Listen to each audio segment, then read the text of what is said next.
noches a todos. Bienvenidos. Empezar con un tema bastante crucial.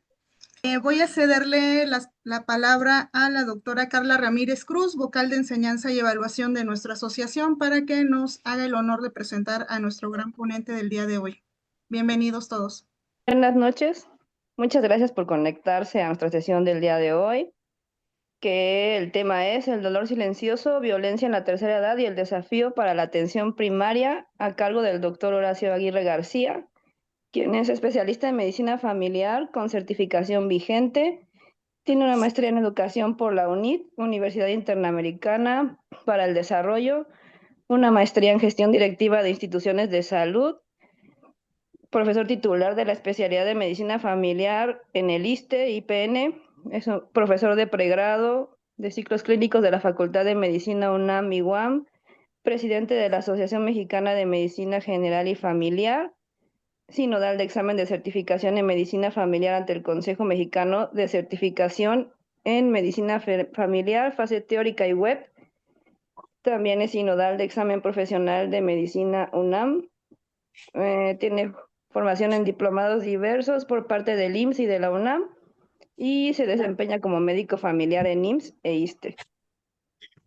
Muchas gracias, buenas noches a todos. Pues antes que nada, un gran agradecimiento a la mesa directiva, a la doctora Jessica, a la doctora Carla, y obviamente pues a toda la Asociación Oaxaqueña de Especialistas en Medicina Familiar AC, por invitarme a compartir pues un tema que es primordial y que tiene mucha relevancia, pero aunque escuchamos diariamente a lo mejor eventos o sucesos relacionados con estos casos, ¿sí?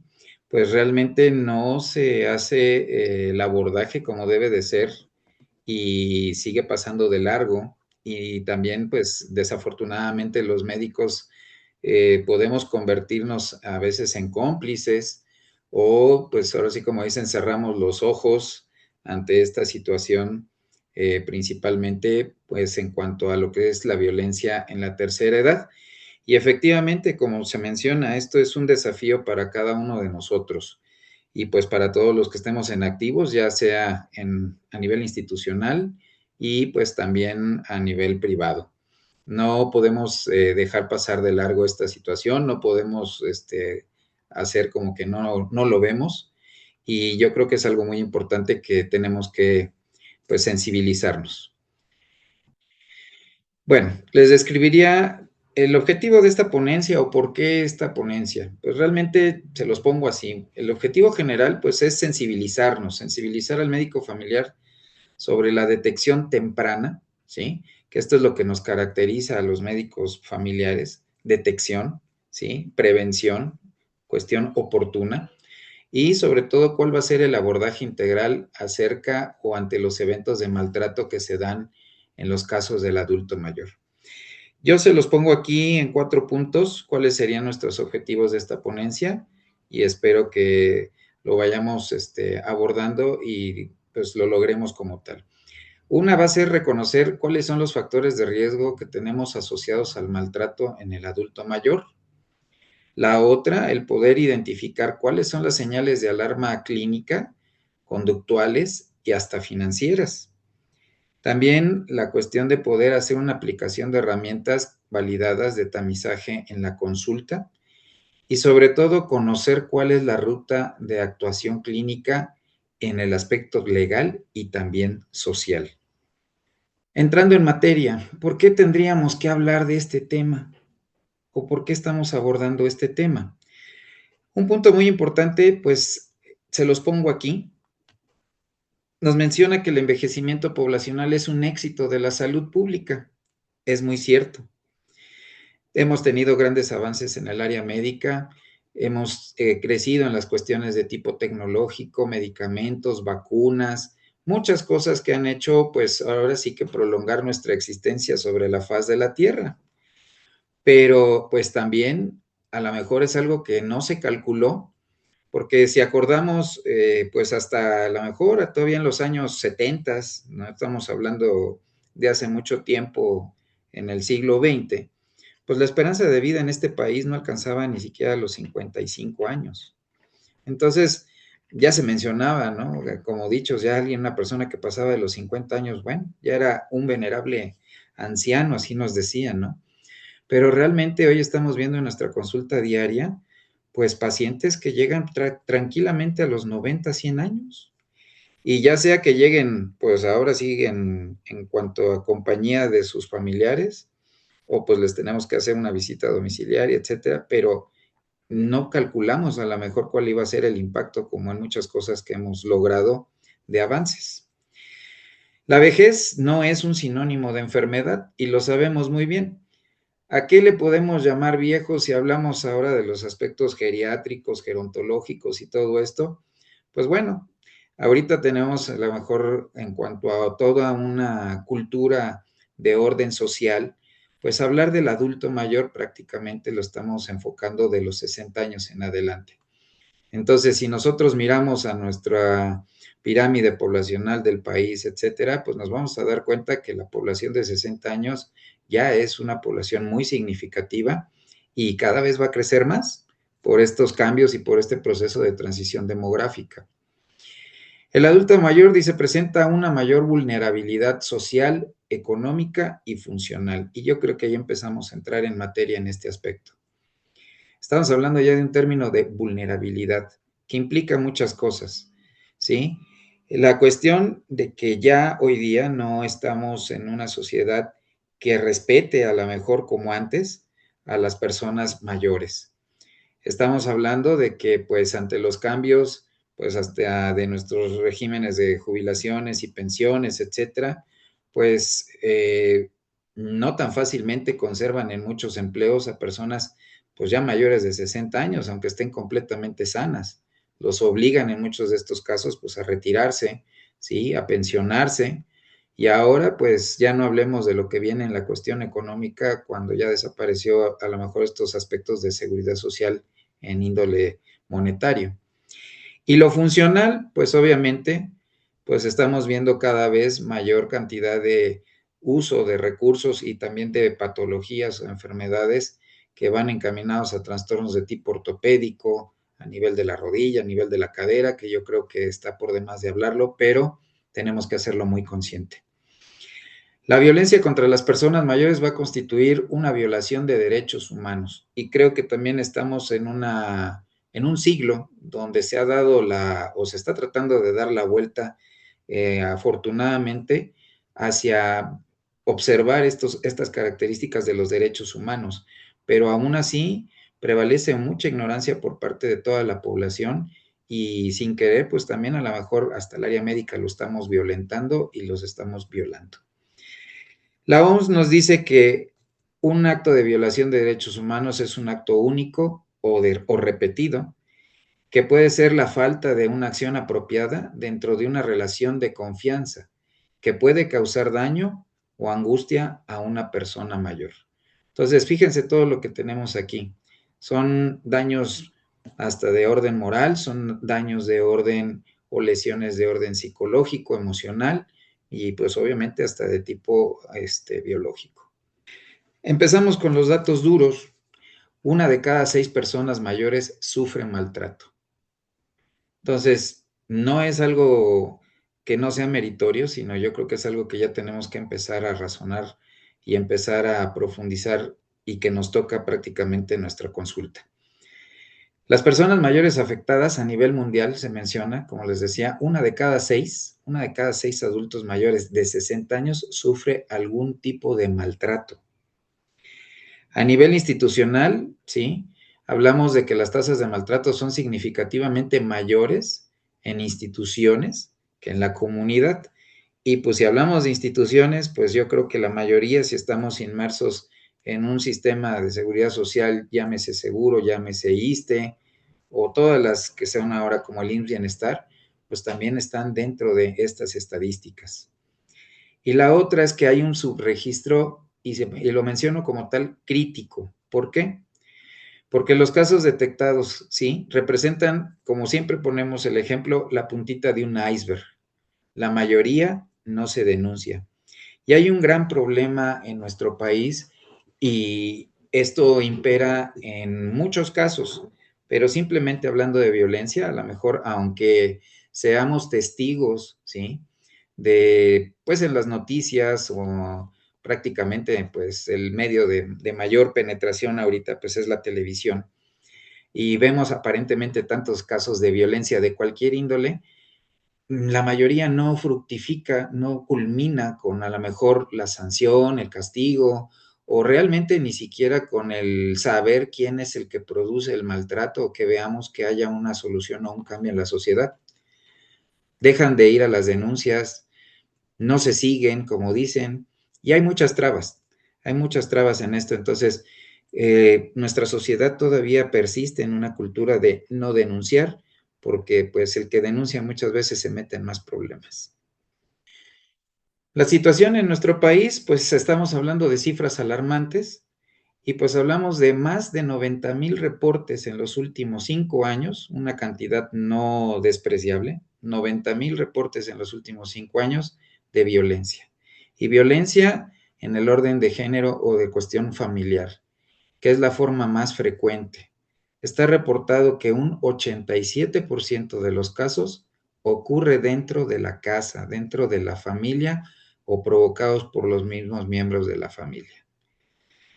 Obviamente esto nos llevaría, pues si es el área que nosotros pues dominamos, ¿sí? Y si nuestro enfoque, pues nuestra área médica está centrada en la persona y centrada hacia la familia y a los núcleos familiares, pues entonces pues no podemos decir que no sabemos que haya pasado algo, o ahí vendrían las disyuntivas de que realmente qué tanto o qué tan inmersos estamos en este tema o lo dejamos pasar.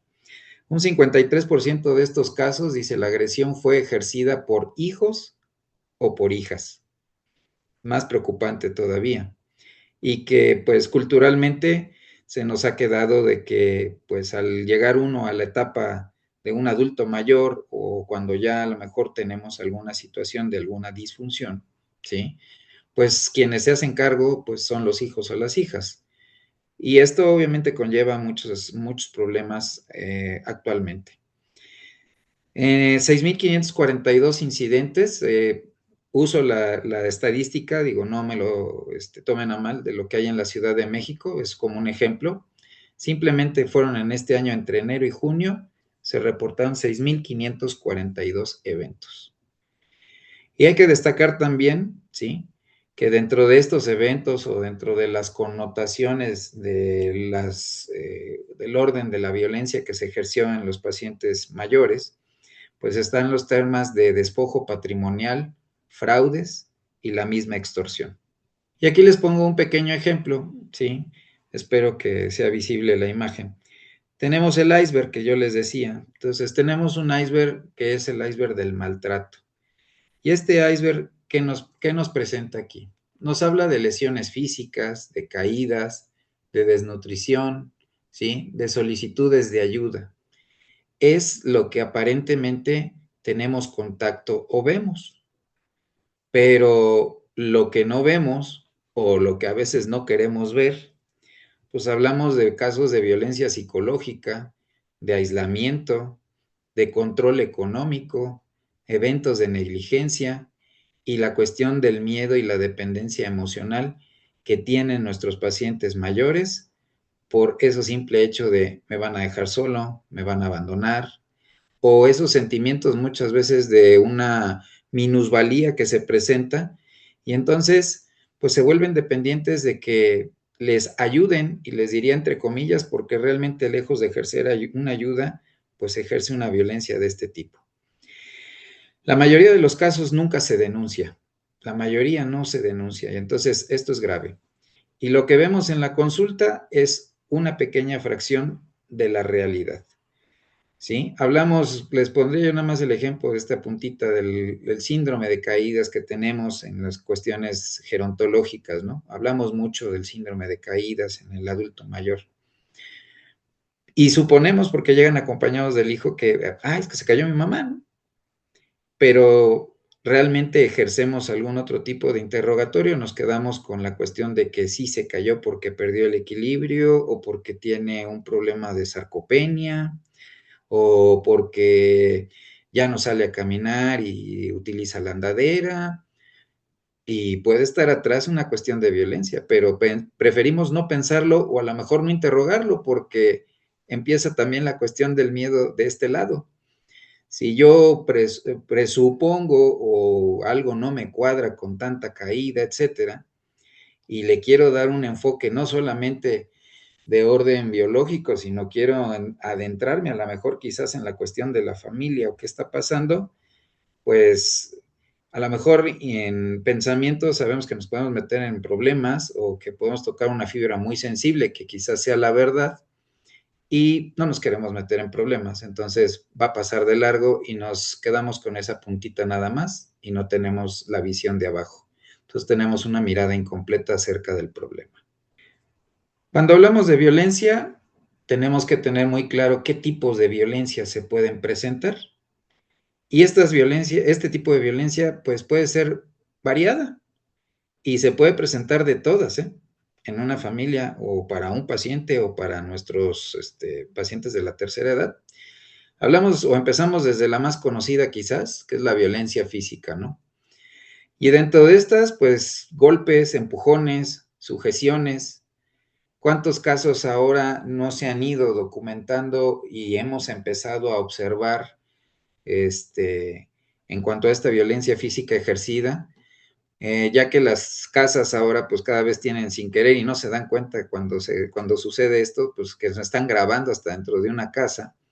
O lo que les mencionaba, esta cuestión del famoso C5, que son los sistemas de vigilancia externa o de las cámaras que están pues en las grandes urbes dentro de nuestro país y que captan todos estos eventos de violencia física.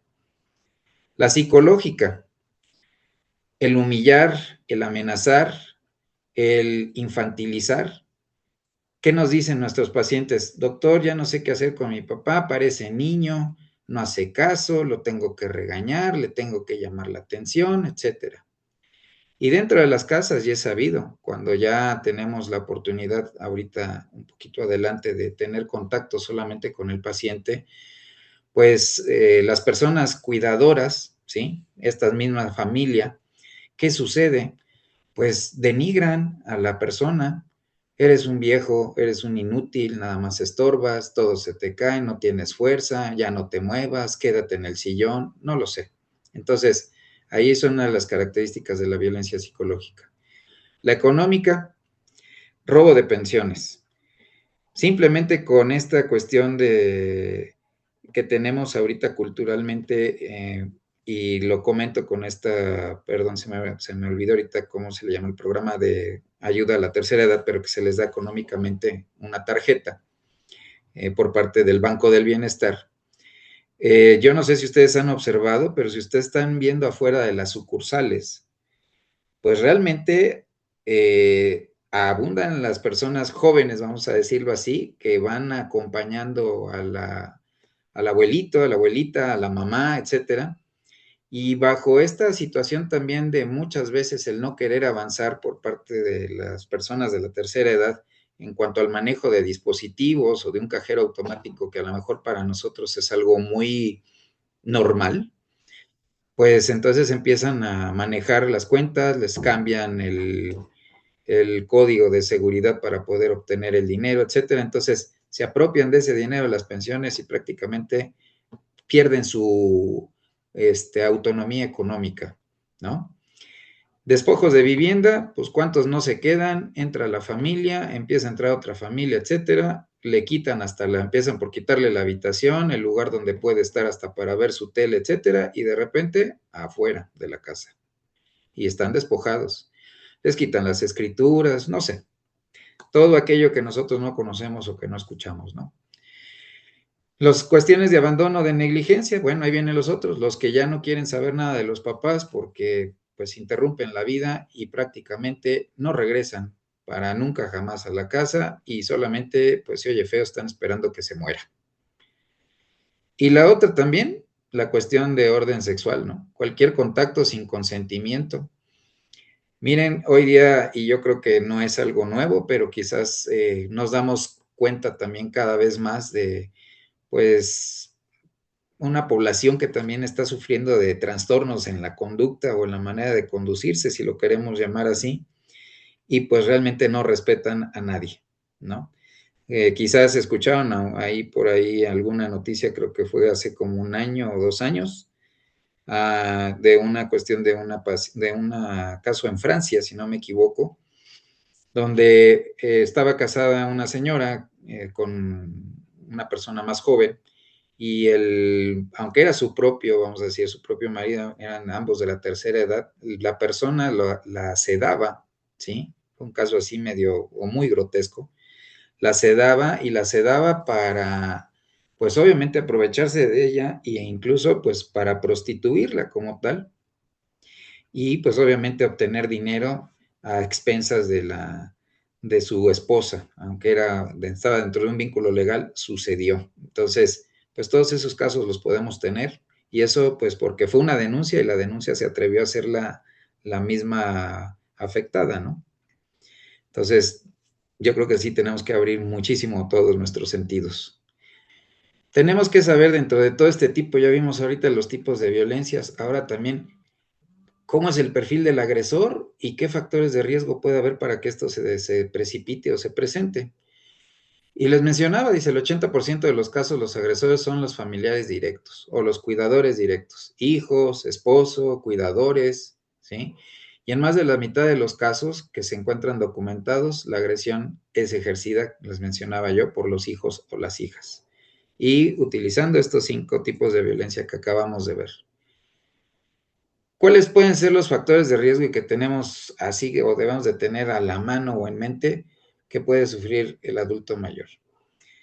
El que sea un dependiente ya funcional por cuestiones ya patológicas propias del paciente.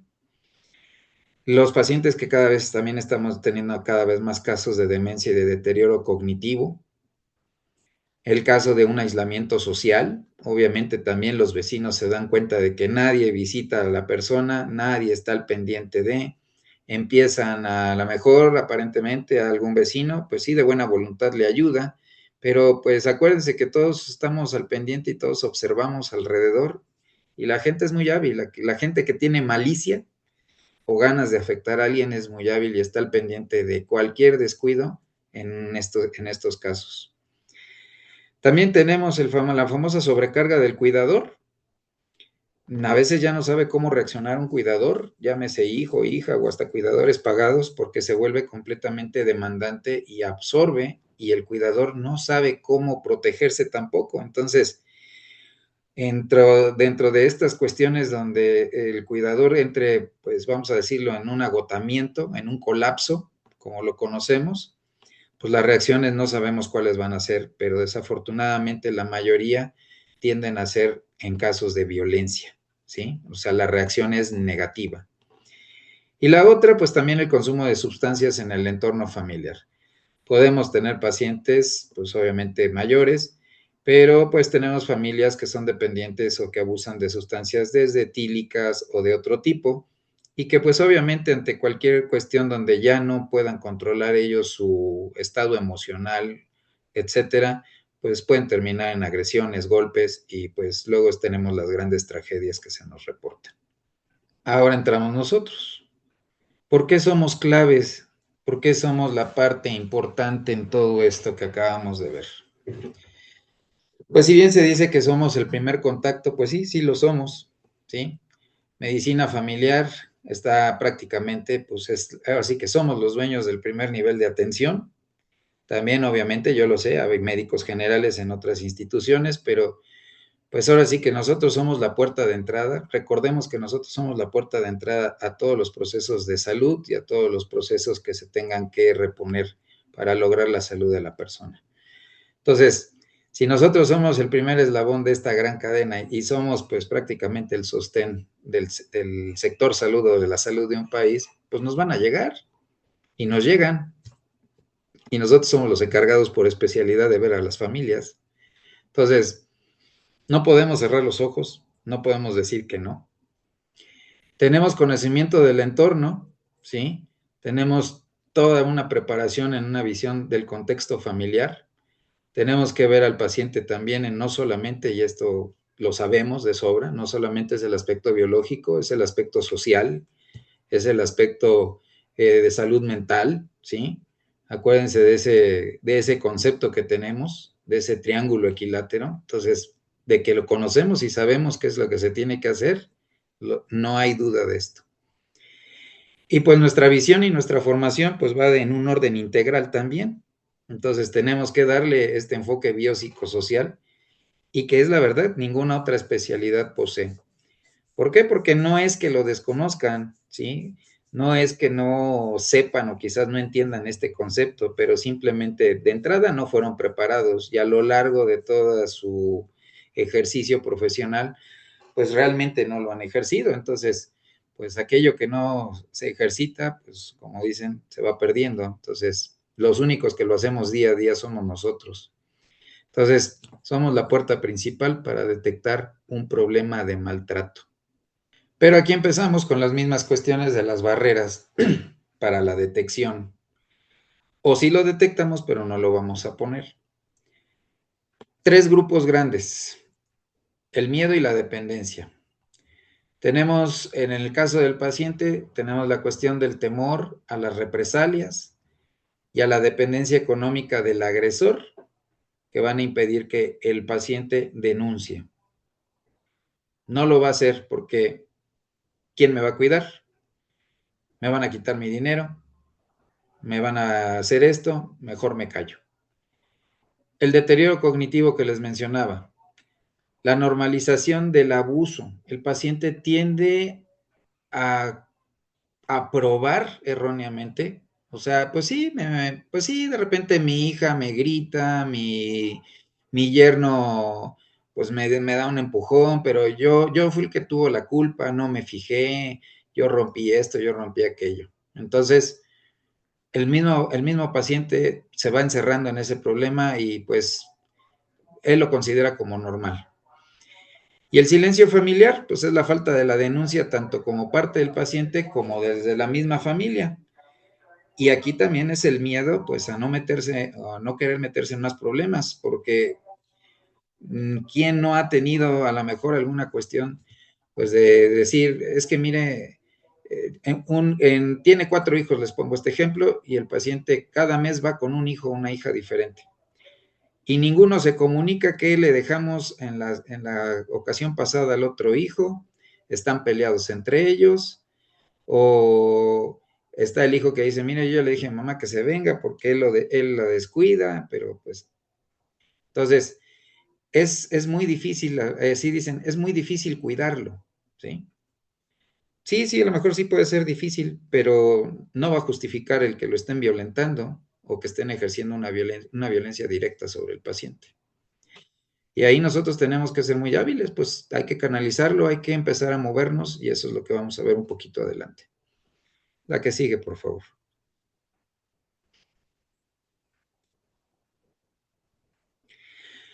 Las famosas red flags, las banderitas rojas, las señales de alarma.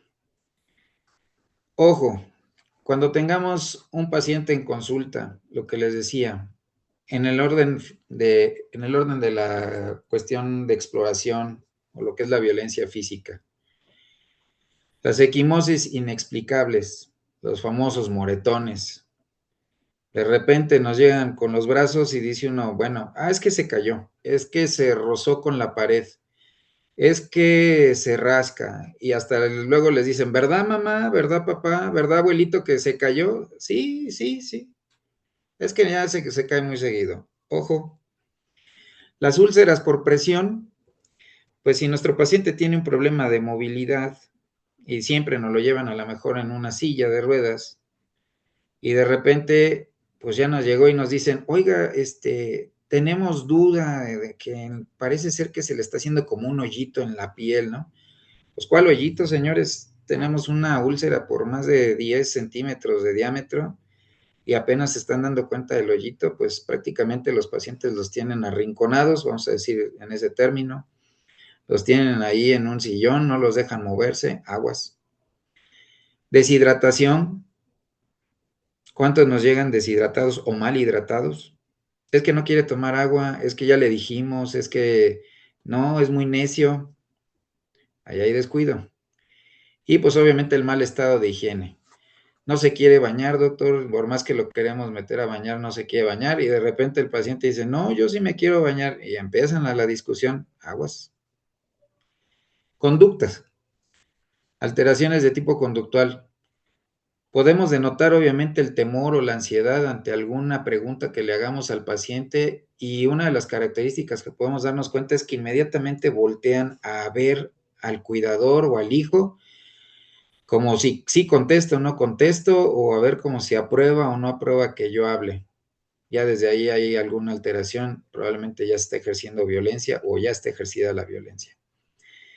El paciente que se empieza a deprimir, y justifica a la familia, no, pues es que está triste, es que se fue mi hermano a Estados Unidos y no ha regresado y pues nosotros le decimos, pero pues y no quiere entender. Y cuando empezamos a escuchar y él no quiere entender y no quiere cooperar y no, aguas.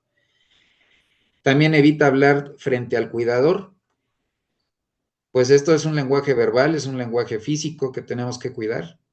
Si ya no nos dirige la palabra o le estamos diciendo señor, señora, por su nombre, puede voltear a verme, pues como que nada más levantan la mirada y otra vez agachan la cabeza, pues hay miedo, muy probablemente hay violencia.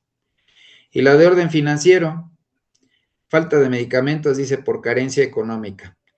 Quizás podemos no palparlo tan fácilmente en una institución en donde se nos apoya, obviamente, a los pacientes, pues tienen el derecho de que se les otorguen sus fármacos. Pero pues si ustedes ejercen la medicina privada, pues, y se dejan algunos medicamentos y que de repente le digan, no, pues es que no nos alcanza, ¿no? Sabiendo que a lo mejor pues tiene la ayuda o tiene algún otro factor y sí se pueden comprar, si no estamos obviamente también de parte nuestra recetando medicinas pues de muy alto costo, pero el hecho de decir pues no nos alcanza y nada más le estamos dando una sola pastilla, ¿no? Entonces ahí puede haber un abuso económico. Y los cambios patrimoniales sospechosos, pues obviamente de repente ya la luz no está a nombre del dueño de la casa, el predial ya quien se le hicieron y lo cambiaron, bueno, sí sabemos cómo se pueden cambiar, pero ya no está tampoco el recibo a nombre del paciente, etcétera. Todas esas son señales de alarma, ¿sí? Y tenemos que estar muy a las vivas. Si nosotros sospechamos, si nosotros estamos pensando que nuestro paciente está siendo violentado, pues también nosotros tenemos derecho de hacer lo siguiente en nuestras consultas. Y estas son lo que yo le llamo unas reglas o las reglas de oro, ¿sí? Los 5 minutos más importantes de la consulta pueden ser aquellos en los que el paciente está solo. Si el paciente vemos que se puede expresar, si el paciente, aunque esté en una silla de ruedas o le cueste trabajo caminar, pero habla, oye, escucha, ¿sí? Cuando le decimos y contesta inmediatamente, pues tenemos que pedirles de repente a los familiares, ¿sí? Que nos permitan unos 2 o 3 minutos a solas con el paciente porque se le quieren hacer una serie de preguntas, pues, en donde se prefiere que tenga su privacidad, etcétera. Y obviamente ese es el momento en el que nosotros podemos notar un cambio o hasta sean los minutos que sirva al paciente para desahogarse y nos diga realmente cuál es la realidad que tenemos con él. Entonces, pues hay que solicitarle al cuidador que espere un momentito fuera de la consulta. Si nosotros no queremos levantar sospechas, pues esa ya va a ser también una de las habilidades nuestras, pues obviamente no sacarle los 15 minutos, ¿no? Que tenemos institucionalmente, pero denle 2, 3, 4 minutos al paciente y ya pasa. No lo cambiemos de lugar, no lo cambiemos de posición ni nada, pues obviamente sí le va a intrigar a un cuidador, pero quizás si el tiempo lo sabemos aprovechar con las preguntas específicas, vamos a sacar mucha información en un momento muy pequeño. La otra regla de oro, no confrontar. Hay que evitar el enfrentamiento con el cuidador que ponga al paciente en riesgo. Cuando hacemos mal una triangulación en la consulta, tratamos como de ver si sí o no el paciente le avienta o le dice o pone en contra del cuidador o el cuidador buscamos que se equivoque. Entonces, obviamente esto va a generar un ambiente de desconfianza, va a tener un ambiente de discordia en nuestra consulta y muy lejos de poder ayudar al paciente o de lograr el sacar una información adecuada en beneficio de, lo vamos a perjudicar. Entonces, es una de las habilidades que tenemos que tener. Y la otra, pues, el proceso de validación y de escucha. ¿Qué es esto? Pues escuchemos abiertamente, no juzguemos, ¿sí? Validemos las emociones del paciente y tenemos que darle otra vez un ámbito o un área de confianza, que sienta que llega a un lugar donde lo van a escuchar y le van a poner atención.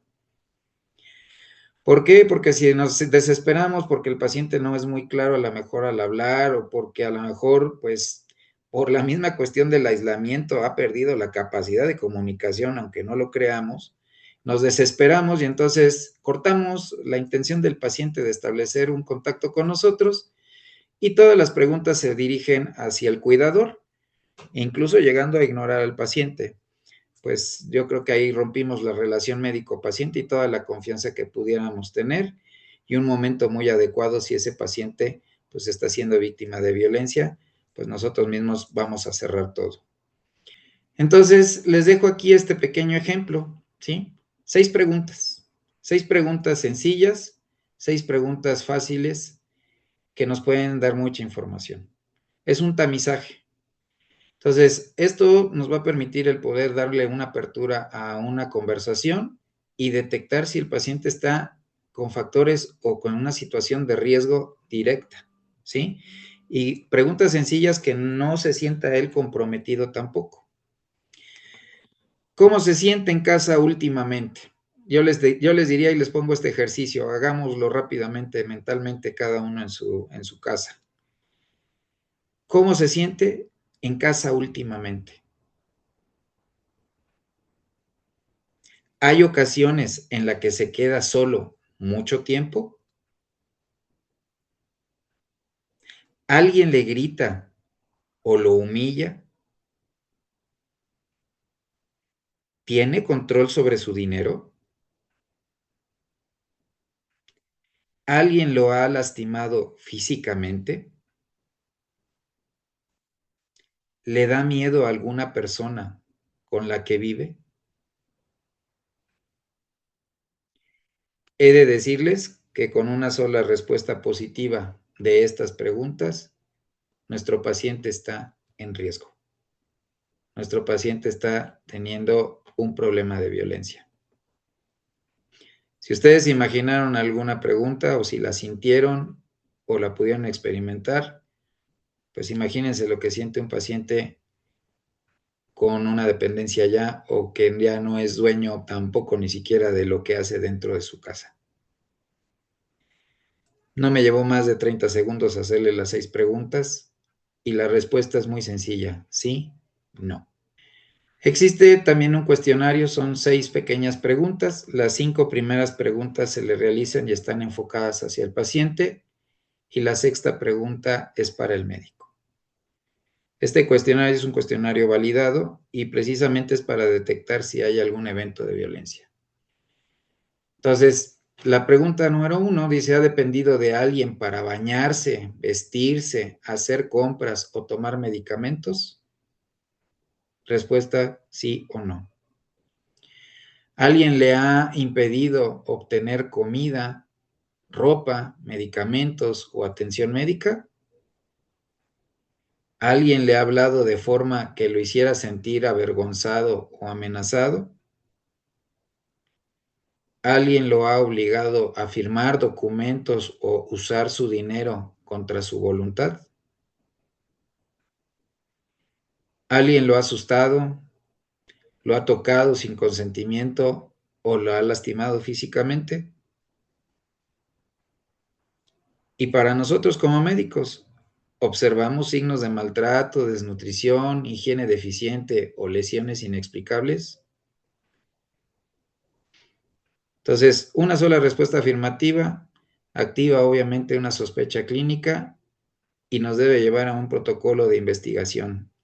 Esa investigación, pues, es ampliar nuestra exploración física, es observar con detenimiento al paciente, es ver si realmente correspondería alguna de las lesiones que tiene a una simple caída o a un rozón con la pared, ¿sí? Entonces, son cosas que hacemos dentro de nuestra consulta. Son preguntas que son muy sencillas, Son preguntas que no deben de detonar un miedo, sino el buscar una respuesta ya sea positiva o negativa, y ya sea nosotros confirmar la sospecha o realmente pues decir, no hay ningún caso por el momento que seguir.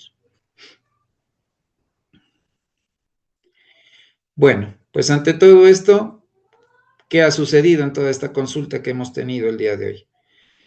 Hemos evaluado a nuestro paciente, ya valoramos al paciente y valoramos al cuidador, ya determinamos si hay un nivel de riesgo para el paciente, también ya determinamos si hay seguridad o tenemos que buscar cómo garantizar medidas inmediatas para que el paciente se sienta y esté más seguro y disminuya alguna situación que es si tenemos una sospecha todavía no confirmada al 100%.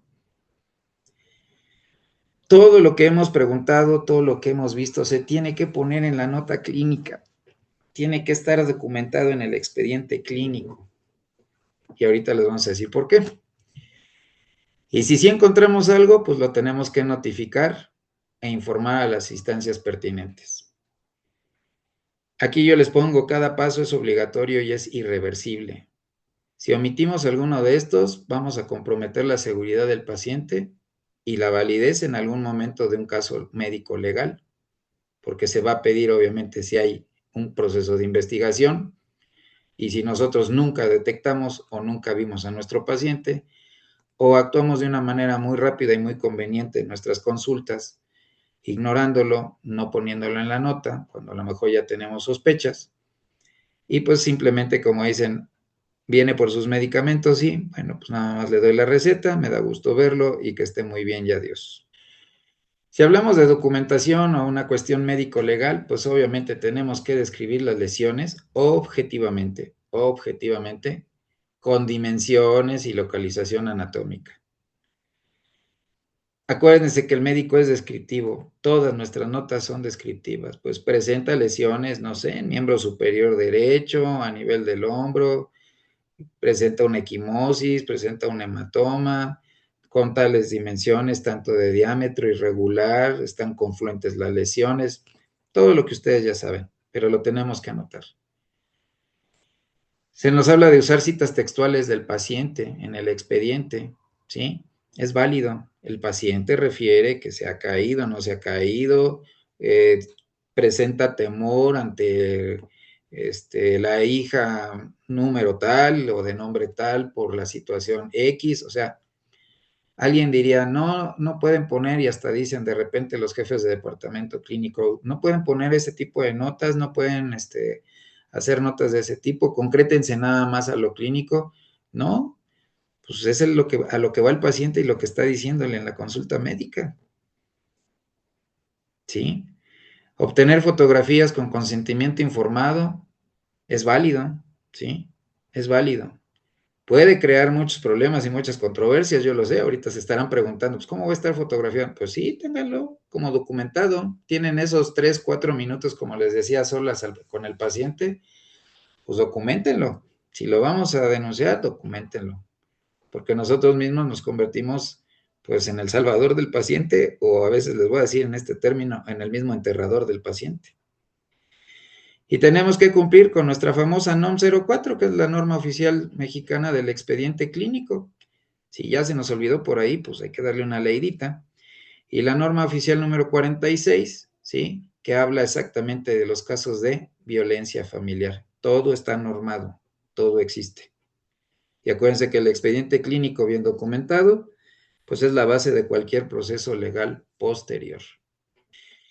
En nuestro marco legal mexicano, bueno, pues tenemos leyes, tenemos la ley de los derechos de las personas adultas mayores, que nos hablan prácticamente de una protección integral de los derechos de las personas mayores en México.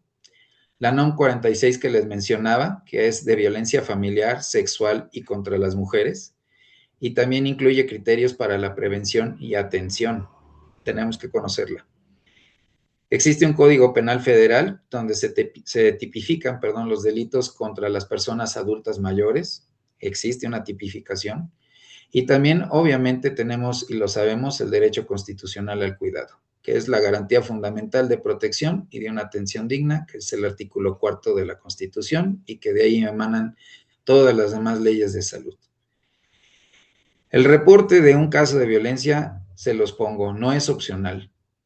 Y sobre todo, si existe una obligación legal. Y pues como médicos, también estamos inmersos en una acción legal. Entonces, ejemplo, yo les pongo aquí, en la Ciudad de México, ¿qué hacemos? Bueno, si tenemos un caso de emergencia donde se reporte una situación mayor de violencia, ¿sí? Tenemos lo que le llama la línea plateada, que es una atención a adultos mayores en riesgo. Tenemos un sistema que se llama Locatel, que es un área de orientación y canalización. Si no sabemos, podemos hablar y nos orientan. Tienen trabajadores sociales, tienen en las líneas abogados, tienen de todas las áreas y pueden ayudarles. Tenemos el 911, que se ha convertido pues ya el número de emergencia inmediata. Pues si tenemos que hablarle a alguna patrulla o algo así, pues estamos viendo que están violentando a alguien y más a un adulto mayor, pues se puede hacer la denuncia. En cuanto al orden de protección social, existe un instituto del adulto mayor y lo que se llama CIVISO, que son instancias de protección social. Y obviamente, pues el más conocido y el más grande es el DIF, que es el de asistencia familiar integral. Y la otra, pues que son las instancias judiciales, ¿sí? Que son fiscalías especializadas en delitos contra adultos mayores y las fiscalías estatales, pues según la jurisdicción en donde estemos, sí, que podrían ser obviamente los municipios, o los municipios reportan directamente hacia una cabecera municipal o hacia un distrito en general que abarca a varios municipios, y si no, pues a ciudades principales o grandes de cada uno de nuestros estados. Me atreví a hacer un poquito de investigación. ¿Por qué? Porque realmente yo sé que no es lo mismo el contexto general que les acabo de platicar a un contexto también de orden estatal. Y sabemos que cada estado, ¿sí? Pues tiene una serie, pues, de población muy específica o muy característica. Para mí, el estado de Oaxaca, yo creo, y junto con el de Chiapas, albergan una cantidad de grandeza, de información, de cultura impresionantemente, y también pues concentran a la gran mayoría todavía de nuestros pueblos originarios, de nuestros pueblos sin que sea una denostación indígenas, ¿sí? Pues de los que partimos, pero también pues culturalmente e históricamente, pues hasta este 2026 seguimos teniendo problemas para que ellos sigan accediendo a salud, que sigan accediendo a situaciones de verdadera justicia, etcétera. Entonces, yo considero que aquí uno de los problemas que tiene Oaxaca, en específico lo voy a hacer, pues es la plática para ustedes. Tenemos la cuestión de la barrera lingüística. Y pues obviamente es imprescindible el uso de intérpretes comunitarios, pues para garantizar la comunicación efectiva con el paciente. Y es algo que se carece. Yo sé que hay, digo, me estoy metiendo, como dicen, en camisa de 11 varas, y no, yo sé que me van a decir que sí o que no, pero pues realmente muchas veces, pues en las consultas, pues nos llegan las pacientes y no tenemos intérpretes en las clínicas, no tenemos gente que hable su lengua. Para mí, yo les digo, es un idioma, no es una lengua, es un idioma. Entonces, lo desconocemos. Entonces, ¿cómo le hacemos llegar esa información que requiere el paciente y cómo la podemos procesar también nosotros? Entonces, ahí empezamos con problemas. Claro, puede haber institutos que le llaman indigenistas, o pueden hablar al DIF y tratar de buscar, si tenemos un paciente a lo mejor internado o nos llega a la clínica, ¿sí? Pues que sepa hablar y que nos haga la traducción y podamos establecer un proceso de comunicación. Pero muchas veces pues se nos olvida o no nos han enseñado a hacer eso. Las vulnerabilidades específicas, pues el riesgo elevado de despojo patrimonial, ¿sí? Y violencia de género, que sigue creciendo increíblemente, y que esto está acumulado de todo el ciclo vital, ¿no? Entonces, sabemos, y ahorita hablaré, si no mal recuerdo, pues los problemas que tenemos de usos y costumbres también. ¿Cuáles son nuestros aliados claves para poder evitar estas barreras? Pues obviamente debe de existir, o hay redes comunitarias y autoridades tradicionales que tenemos que allegarlos a nosotros, tenemos que hacerlos, ahora sí como dicen, nuestros socios estratégicos en esta detección y protección para nuestros pacientes mayores. Tenemos que congeniar con todos y tenemos que hacerlos, pues así que nuestros amigos y nuestros escuderos. Como conclusiones, ¿qué es lo que yo quiero transmitir con todo esto? Tenemos que despertar, tenemos que sentirnos parte, ¿sí?, de este proceso de ayuda o de acción positiva en favor de nuestros adultos mayores, ¿sí? Tenemos que despertar. No solamente es dar la consulta y pues ahora sí, como dicen, checar a las 2 mi entrada y mi salida a las 8 y como que no pasó nada. El maltrato es más que omnipresente y también es invisible en muchas ocasiones si lo queremos convertir esto en una epidemia silenciosa. La dependencia de alguna persona no justifica realmente que sea violentada bajo ninguna circunstancia. No lo podemos normalizar, no lo podemos legalizar silenciosamente. La evaluación, pues, tiene que tener un carácter dual. Tenemos que evaluar siempre al paciente y también tenemos que evaluar al cuidador. Y tenemos que dar la ruptura activamente de la normalización del abuso. Si no, nos convertimos en cómplices. El silencio de un paciente, ojo, no significa que no haya dolor. Y el dolor no solamente es aquel por un golpe, no es por un machucón. El dolor, creo que todos lo sabemos, el dolor puede ser emocional, el dolor es afectivo, el dolor es infligido, el dolor puede tener muchos adjetivos calificativos. Entonces, el hecho de que alguien no manifieste aparentemente nada no quiere decir que no lo esté sufriendo y que no le esté pasando. Si somos médicos familiares, pues, ¿qué tenemos que hacer? Pues tenemos que ser la voz y tenemos que ser los que estamos presentes de todo esto. Entonces, yo les pongo estas 3 puntos específicos. Hay que sospecharlo, ¿sí? Hay que preguntar, y si sospechamos, preguntamos y encontramos, pues, que no nos tiemble la mano, hay que reportarlo. Pues estos son unos pequeños datos bibliográficos. Tenemos bibliografía que va, pues ahora sí que desde el 2005 y la última que son los reportes que les mencionaba, 2025-2026, y pues tenemos instancias de todo orden. Pues antes que nada, agradecer pues obviamente la presencia de ustedes, la atención. Yo espero que haya sido algo útil, que sea fructífero para mejorar y para ser todavía mejores médicos familiares y sobre todo pues que nuestra población adulta mayor pues tenga verdaderamente una calidad de vida y que sus años que tenga por vivir, no sabemos cuánto, pues también sean fructíferos y que sean felices. Por su atención y compromiso para las personas mayores, muchas gracias. No sé si hay algún comentario o alguna duda, doctora Jessie. Si alguien tiene algún comentario o alguna pregunta, puede abrir su micrófono. En caso de que no quiera hacerlo, a través del chat podemos darle lectura. Esta sesión considero ha sido bastante enriquecedora, doctor Horacio. Muchísimas gracias. Estos tips, las banderas que nos ha dado son muy importantes, son cosas que nosotros, pues desafortunadamente lo estábamos platicando con un gran maestro de la medicina familiar, que hemos a lo mejor dejado a un lado por cuestiones de cumplir metas, por cuestiones... Efectivamente, digo, hemos entrado en la inercia de los 15 minutos, en la inercia de los indicadores, en la inercia quizás también muchas veces del desánimo, ¿sí?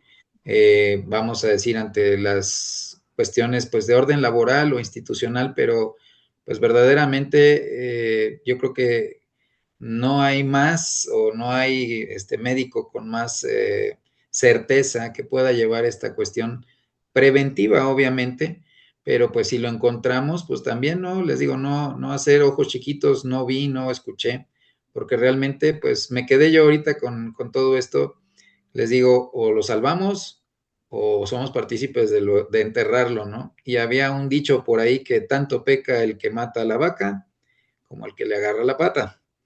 Entonces, pues también de repente nosotros andamos agarrando la patita o la pezuña, pero pues ahí estuvimos como partícipes. Entonces, yo creo que también debe de desaparecer un poquito esa indolencia, yo le llamo así, esa indolencia institucional. Y pues también ser educadores en la cuestión de, pues aprender a denunciar si estamos viendo algo. Adelante, doctor Membrillo. Un honor y un placer que nos acompañe en esta sesión virtual de Oaxaca. Buenas noches y perdón por la, la intromisión. La propaganda de su sesión y me interesó el tema porque de una u otra forma, tal vez los viejitos somos los más olvidados del régimen. Y, y como médicos familiares, el abordaje de este tipo de problemas ya se nos olvidaron. Yo me pregunto, y es una pregunta, ¿cómo está la funcionalidad familiar de esos pacientes que nos acaba de presentar el doctor Horacio? Al cual saludo y agradezco nos dé la oportunidad también de hacer esto. ¿Cómo estará la funcionalidad familiar? ¿Cómo estará la comunicación? ¿Cómo estará la etapa de retiro y muerte o de retiro de estos pacientes para ver solo patología y no ver lo que está sucediendo dentro de la propia familia?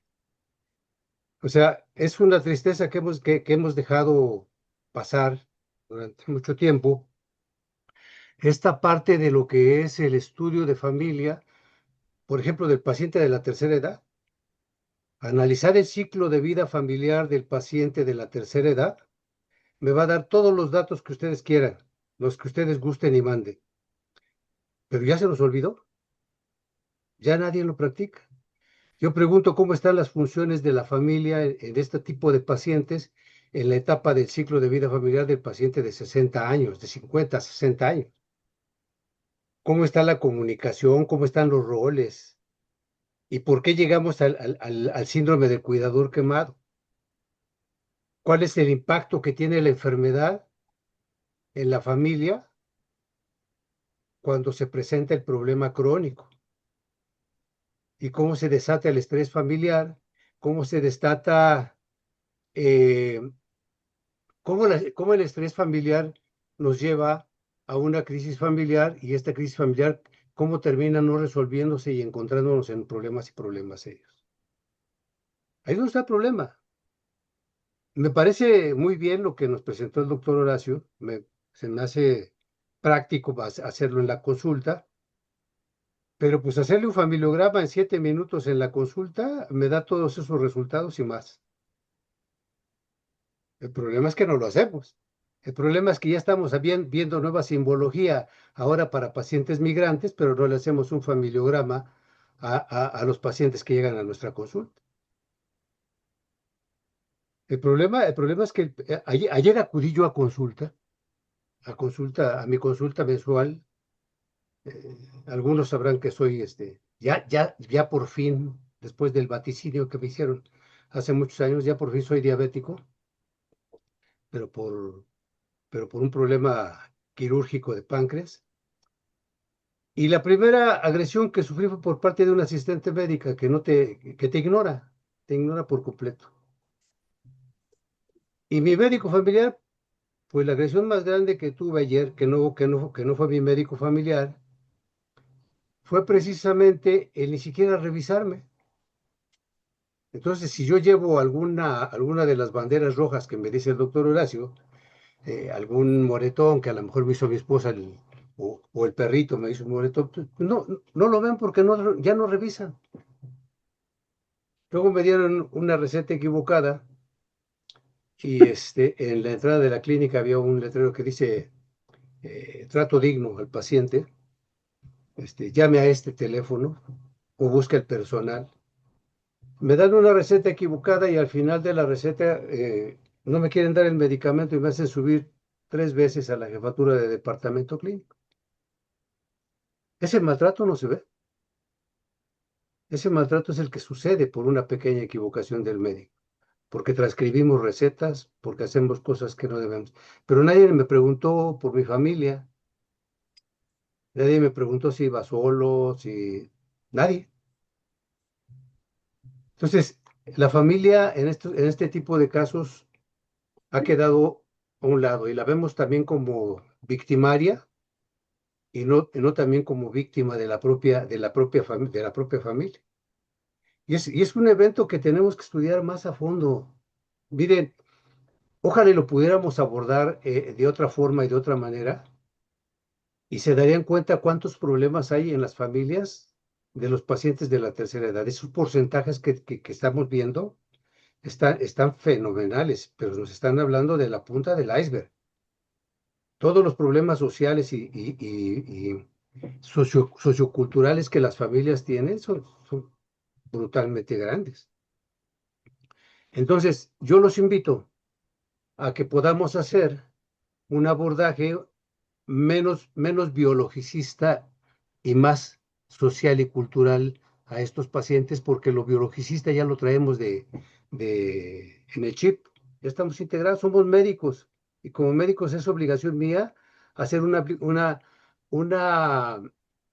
atención médica integral que me permita hacer esta integralidad de la medicina familiar. Pero actuar como especialista en medicina familiar es estudiar no solo al individuo, sino a la familia de ese individuo, para saber qué es lo que está pasando con él. Si no lo somos así, vamos a seguir teniendo los mismos problemas sin resolverlos. Y los números ayer fui yo un número que sí cumplió con sus recetas y que sacó un chorro de medicamento, pero es eso. Nadie se enteró si me enojé, si me molestó, si nada. A nadie le interesó. Perdón por el comentario, pero creo que este tema se presta para eso y para más. El problema es que en medicina familiar hemos dejado de abordar estos temas porque el estudio de familia ya no se hace, ¿o no, doctor Horacio? Lo que estudiamos usted y yo en el aula ya no se ve. Y conste que estoy No, diciendo ciclo de vida familiar, no ciclo vital, que quedamos bien no, clarito claro, no, por qué no era claro, vital. claro. Digo, Bueno, muchas gracias y perdón por la intromisión. no, no, no, digo, ahora sí que con permiso de la doctora Jessie, digo, no, no es intromisión, al contrario, digo, gusto saludarle. Digo, he de presumir, el doctor Apolinar fue mi maestro durante 3 años, durante mi proceso de formación de residencia. Y efectivamente, por eso quizás, digo, es un tema que ahorita, pues, por cuestiones de tiempo y por cuestiones de todo, pues son temas que tenemos que abordar en 45, 50 minutos, pero son temas que dan para más y para más y para más. Por eso yo les mencionaba, dentro de unos pequeños detalles, les decía, pues no hay especialista, pues más grande, si lo queremos ver así, y nos deberíamos de sentir así, que pueda dar toda esa concepción acerca de un problema. Y también, pues, les digo, yo creo que hay una epidemia también en el proceso de formación. No me quiero meter en problemas y en la cuestión a lo mejor también una parte de la destrucción de nuestra especialidad y que de una u otra forma nosotros lo hemos permitido. Pero también existe el otro factor social que nos hemos vuelto indolentes. Por eso les decía, hablamos de instituciones indolentes y ya nos contagiamos y ahora hay médicos indolentes. Digo, yo quiero pensar que somos la mayoría dolientes o aquello que sí nos puede despertar una reacción positiva hacia el paciente, pero también vemos que ya, pues ahora sí como dicen, ¿no? Aunque el paciente esté desangrando y boqueando enfrente, pues dicen, pues ya ni modo, ya le tocaba morirse, pues que Dios lo bendiga, ¿no? Entonces, sí, sí, son muchas cosas y pues me da mucha pena también escucharlo, sinceramente, pues que a lo mejor, como dice el maestro, pues ya pasó a ser una parte de la estadística, pero pues yo creo que no hay reflejo también más fiel hacia el que pues nos hemos vuelto mecánicos, tristemente, ¿no? Somos ya rápido, se acaba el tiempo y vámonos, y pues ya no hay mayor abordaje. Doctor Wood, Pues muchísimas gracias, doctor Horacio. Excelente plática, igual los comentarios del doctor Gracias. Brillo. Y sí, justamente fíjese que estaba pensando en la parte donde hablaba de violencia. Y evidentemente nos vamos por la violencia que existe en la familia, ¿no? Pero aquí sí llegué a pensar, dije, la violencia que nosotros podemos ejercer, ¿por qué? Porque a veces, quizás de manera coloquial, caemos mucho en el edadismo en dar por hecho ciertas cosas de los pacientes geriátricos. Y justamente retomando las palabras del doctor Membrillo, no vemos la funcionalidad familiar. O sea, ese paciente geriátrico, ¿qué función ejerce en su familia para que él pueda ser una persona, digamos, para que se sienta una persona plena? Y nosotros entramos en violencia cuando justamente pensamos en omitir esto, haciendo alarde a los refranes, porque igual pensé lo de el dicho de tanto peca el que mata a la vaca como el que le agarra la pata, y nos hacemos de la vista gorda. Porque justamente por esta cuestión de los 15 minutos a veces dejamos de hacer muchas cosas. Entonces, ¿cuál sería nuestro trabajo independientemente de cualquier tipo de paciente? Orientar a las nuevas generaciones de que no sean médicos institucionales, independientemente de que trabajen en una institución o en otra, sí tienen que ser médicos empáticos, médicos humanistas, sobre todo con la población, porque trabajamos con gente. Y entonces yo creo que sí, como dice, tenemos muchísimo, muchísimo para dar, pero sí una recomendación, o yo le diría que no caigamos en el edadismo de frases coloquiales que pues a lo mejor al paciente geriátrico sí le hace sentir de alguna u otra forma, y no fomentar esta violencia, no hacernos de la vista gorda cuando tengamos un paciente, reportarlo, decirlo, porque a veces puede cargar muchísimo más en nuestra conciencia lo que no hagamos que lo que sí hagamos.